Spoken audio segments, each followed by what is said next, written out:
ஹோட்டலில் கூட இவ்வளோ டேஸ்ட்டாக வந்து ஃப்ரைட் ரைஸ் செய்வாங்களான்னு தெரியாது. ஆனால் நான் வந்து செம்ம சூப்பராக செஞ்சுருந்தேன். எப்படி செய்யலான்னு பார்க்கலாம். அதுக்கு வந்துட்டு 2 1/2 அலகு அரிசியை வந்துட்டு ஊற வச்சு ஒரு 1/2 அன் ஹவர் கிட்டே எடுத்து வச்சுக்கிட்டேன். அதுக்கப்புறம் வந்துட்டு கோஸ் தான் வந்து குட்டி குட்டியாக நறுக்கி வச்சுட்டு இருக்கும்போது ஞாபகம் வந்துச்சு. சரி தண்ணி வந்து அடுப்பில் வச்சுருவோம் அரிசி வேகிறதுக்கு அப்படின்னு சொல்லிட்டு அதையும் வந்துட்டு எடுத்து வச்சாச்சு.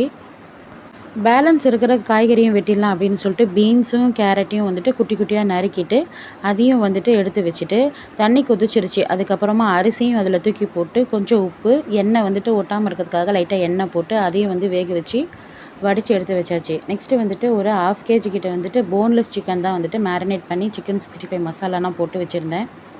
அதையும் வந்துட்டு பொரிக்க ஆரம்பித்தாச்சு. அதுக்கப்புறம் பக்கத்து அடுப்பில் வந்துட்டு சட்டியை வச்சாச்சு. வச்சுட்டு வந்து எண்ணெய் ஊற்றிட்டு எண்ணெய் காஞ்சதுக்கப்புறமா ஸ்ப்ரிங் ஆனியனில் இருக்கிற ஆனியன் மட்டும் தான் நான் சேர்த்துக்கிட்டேன்.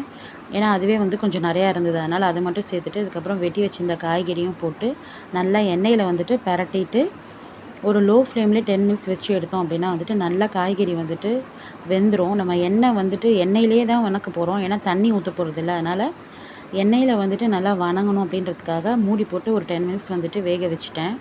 அதுக்கப்புறம் வந்துட்டு ஒரு 4 ஸ்பூன் அளவுக்கு சோயா சாஸு அதையும் ஊற்றிட்டு கொஞ்சம் உப்பு அதுக்கப்புறம் வந்து கேப்சிகம் இருக்குல்லையா அதுவும் வந்துட்டு போட்டுட்டு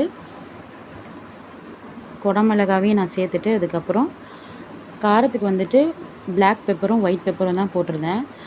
வேணால் மிளகாத்தூள் அதெல்லாம் நம்ம சேர்க்க போகிறதில்ல. ஒயிட் பெப்பர் வந்துட்டு நல்லா கூட கொஞ்சம் சேர்த்துக்கிட்டோம் அப்படின்னா ஃப்ரைட் ரைஸ்க்கு மெயினாக சூப்பராக இருக்கும்.